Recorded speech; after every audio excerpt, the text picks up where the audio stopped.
Oke, halo teman-teman. Kita berjumpa lagi bareng aku, Raffi Seki. Dan di video kali ini, kalian tahu kan aku mau buat konten tentang apa? Iya kan? Melanjutkan video yang belum selesai karena memang masih panjang.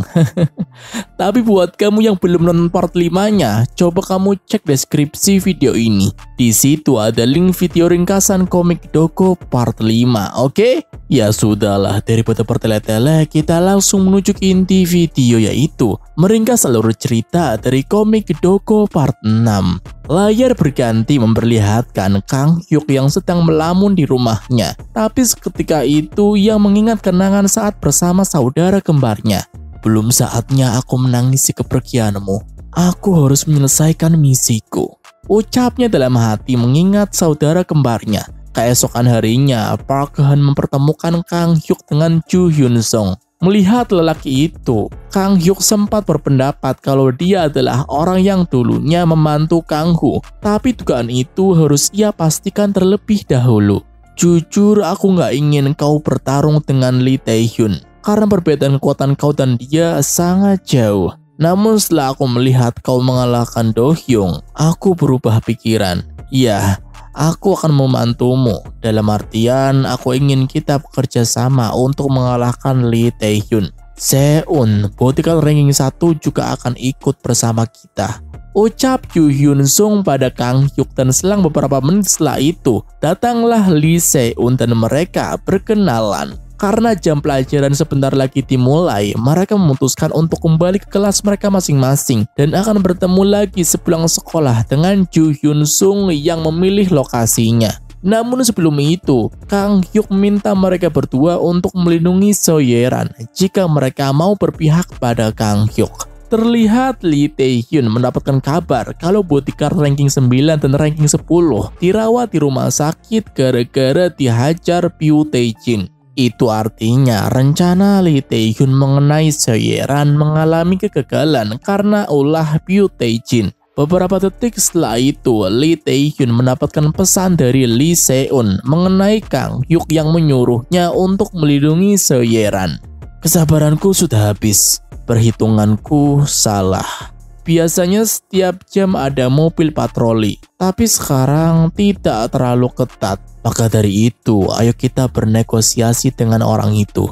Kita, ucap Lee Tae-hyun sambil tersenyum. Malam harinya, Lee Tae-hyun menemui kita untuk membicarakan tentang 3 minggu tidak ada yang boleh melakukan kekerasan. Tujuan Lee Tae-hyun adalah ingin mempercepat durasi tidak boleh melakukan kekerasan yang sebelumnya 3 minggu menjadi 2 minggu saja, karena sebentar lagi hujan lebat akan turun dan itu waktu yang pas untuknya mengeksekusi Kang Ho yang kedua kalinya. Kita sebenarnya tidak setuju, namun karena ia sudah menerima uang setoran bulanan dari Lee Tae-hyun dan mengungkapkan sisi gelap kita beserta keluarganya, mau nggak mau kita harus menuruti keinginan Lee Tae-hyun. Lee Tae-hyun ingin kita menutupi kasus Kang Ho lagi seperti tahun kemarin, karena sebentar lagi dia beserta teman-temannya akan mengeksekusi Kang Ho alias Kang Hyuk.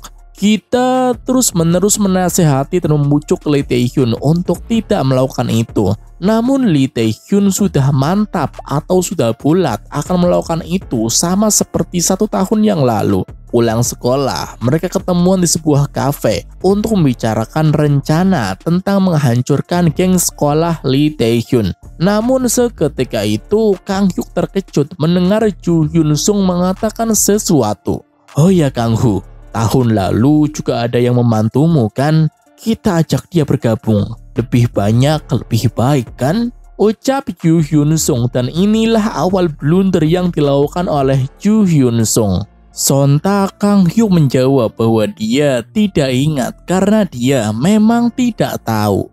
Sekarang aku bisa berada di posisi ini karena kekuatanku sendiri. Harus aku akui, dengan adanya mobil patroli cukup membantu aku, tapi selain itu aku melakukannya sendiri. Itu karena aku memang tidak membutuhkan bantuan dari teman ataupun siapapun. Tapi sekarang situasinya berbeda. Teman-temanku sudah tahu semuanya dan mereka berinisiatif untuk membantu aku. katamu di pihak Lee Tae-hyun ada sekitar 8 orang ya? Sementara kita punya 6 orang, 8 versus 6.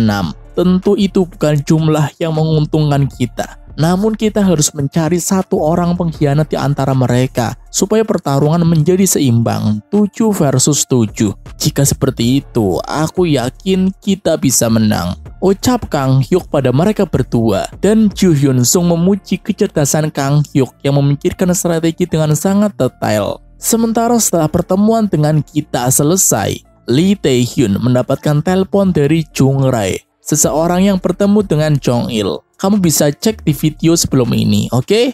Katanya kalau aku dapat kabar tentang Kang Hu, aku harus menghubungimu ya, benar kan? Jadi gini, Jong Il menahan semua orang untuk tidak mencari informasi tentang Kang Hu, termasuk aku juga sih. Aku nggak tahu kenapa dia melakukan itu, tapi dulu aku satu SD dengan Kang Hu dan aku selalu membulinya. Tapi entah dari mana asalnya, seseorang yang sama persis dengan Kang Hu muncul dan dia mengalahkan aku. Aku masih sangat ingat bahwa dia bilang sendiri bahwa dia bukan Kang Hu. Aneh bukan? Ternyata dia adalah Kang Hyuk, saudara kembarnya Kang Hu. Selain itu, apa kau tahu? Kang Hyuk adalah Dogo. Ucap Jung Rae dan itu membuat Lee Tae-hyun sangat terkejut. Kang Hu dekat dengan Pyu Tae-jin. Anak itu kan bisanya belajar saja. Nggak mungkin dia sangat jago berkelahi begitu dalam waktu setahun. Itu mustahil. Itulah ucapan yang diingat Lee Tae-hyun. Jadi gitu ya? Itulah suara Lee Tae-hyun yang tidak habis pikir dan sekarang terlihat Hwang Sung-han. Seseorang yang menjadi penyebab kematian Jungkook sedang diwawancari oleh seorang wanita karena buku tabungan geng sekolah SMA Taesan. Dengan segala ancaman tindak pidana, Hwang Sung-han ketakutan dan dia mau bekerja sama dengan wanita itu sekaligus bersedia menjawab pertanyaannya dengan jujur. Sekarang Lee Tae-hyun mengumpulkan 3 orang pentingnya, yang mana mereka adalah Park Han-sol, Park Bal-yong, dan Do Jung-hun. Aku sudah bertemu dan bernego dengan kita. Masa percobaan selama 3 minggu diganti dengan 2 minggu saja. Maka dari itu, kita akan menangkap Kang Hu dengan segera. Ya, waktunya minggu depan, sekitar hari Selasa, Rabu, dan Kamis. Selain 3 hari itu, kita nggak ada kesempatan lagi. Ramalan cuaca mengatakan kalau 3 hari itu akan hujan lebat dan pasti jalanan akan sepi. Kita bisa leluasa melakukan apa yang kita mau. Oh ya, ada yang tahu rumahnya Kang Hu? Ucap Lee Tae-hyun pada mereka bertiga, dan yang tahu rumahnya Kang Hu hanyalah Go Sung-chol dan Park Han. Lee Tae-hyun menyuruh mereka untuk menghubungi Sung-chol supaya sepulang sekolah bisa pergi ke rumah Kang Hu, memeriksa sekaligus memastikan sesuatu. Pulang sekolah, Lee Tae-hyun, Bal-yong, Jung-hun, dan Sung-chol menuju rumahnya Kang Hu naik ke taksi. Tujuan Lee Tae-hyun ke rumah Kang Hyuk adalah untuk melihat keadaan Kang Hu yang sedang bersembunyi. Sesampainya di rumah Kang Hu, Lee Tae-hyun dan kawan-kawan masuk, sedangkan Go Sung-chol berada di luar untuk berjaga-jaga. Semua orang sangat terkejut melihat Kang Hu ada 2 orang. Lee Tae-hyun juga terkejut melihat ayahnya Kang Hu adalah korban tabrak lari kakaknya. Tahun lalu kakakku menabrak orang sampai mati. Nama orang itu adalah Kang Dong-chul. Aku tidak menyangka orang itu adalah ayahnya Kang Hu. Tapi semuanya sudah diberesin karena ayahku adalah pengacara hebat. Kang Hu yang berada di sekolahan adalah Kang Hyuk, saudara kembarnya Kang Hu, dan dia datang untuk balas dendam. Kang Hu? Aku nggak tahu. Mungkin dia sekarat atau mungkin sudah mati. Kalian gak usah khawatir. Mereka miskin dan mereka tidak bisa apa-apa. Untuk media, ayahku pas meminta pengadilan untuk melarang kasus ini masuk ke media. Secara hukum, aku gak akan kalah. Ucap Lee Tae-hyun menjelaskan pada 2 temannya. Namun seketika itu mereka sangat terkejut melihat ruangannya berisikan strategi atau tulisan Kang Hyuk di dinding seperti Lee Tae-hyun berbahaya, 2-3 anggota di setiap kelas, masa percobaan selama 3 minggu untuk menjaga rahasia, atap sekolah menjadi tempat berkumpul, Jonggu, korban yang meninggal, wali kelas 9 Do Jong-hun, di mana buku diari Kang Hu dan siapa yang berpihak pada Kang Hu, serta Pyu Tae-jin dan Jong Il yang bergabung dalam misi ini. Melihat strategi dan rencana Kang Hyuk, Lee Tae-hyun sangat senang. Saat itu juga Lee Tae-hyun membuat kesepakatan dengan Go Sung-chol bahwa dia akan memberi jabatan bodyguard jika nanti Sung-chol mau menuruti perintah Lee Tae-hyun. Sementara polisi itu membicarakan tentang buku tabungan bersama wanita yang menginterogasi Hwang Sung-han. Di sisi lain, Park Han-sol ditelepon oleh seseorang mengenai buku tabungan dan dia menjawab bahwa dia sekarang menggunakan aplikasi di ponselnya. Saat itu juga ia sadar bahwa buku tabungan yang dulu diambil oleh So Ye-ran. Sepulang sekolah, Han-sol menginterogasi So Ye-ran dan hendak membawanya ke suatu tempat. Tapi itu tidak terjadi karena Pyu Tae-jin muncul. Dia muncul karena dia ditugaskan untuk menjaga So Ye-ran. Sementara Kang Hyuk yang pulang itu merasakan sesuatu yang aneh karena rumahnya tidak dikunci. Awalnya dia merasakan tidak ada yang terjadi atau tidak ada perubahan dalam seisi rumahnya. Namun ia sadar bahwa bingkai foto tidak terpasang dengan rapi dan dia tahu bahwa sebentar lagi akan ada perang besar. Tidak salah lagi, dalam waktu dekat akan ada peperangan. Namun aku gak menyangka mereka sampai datang ke rumahku. Ya udah, akhir pekan ini aku harus bersiap-siap, ucapnya dalam hati. Dan setelah itu terlihat So Ye-ran menyuruh Kang Hyuk untuk pergi ke gang belakang karena Park Han-sol mau memberikan suatu informasi yang penting. Park Han-sol yang menunggu di gang belakang itu melihat kedatangan Kang Hyuk dan seketika itu ia menamparnya. Kalau sudah menemukan buku tabungan itu, harusnya kau datang padaku dulu. Sekarang buku itu ada di mana? Tanya Park Han-sol. Lah, maksudnya? Kenapa kau jadi so akrab banget denganku? Tanya balik Kang Hyuk.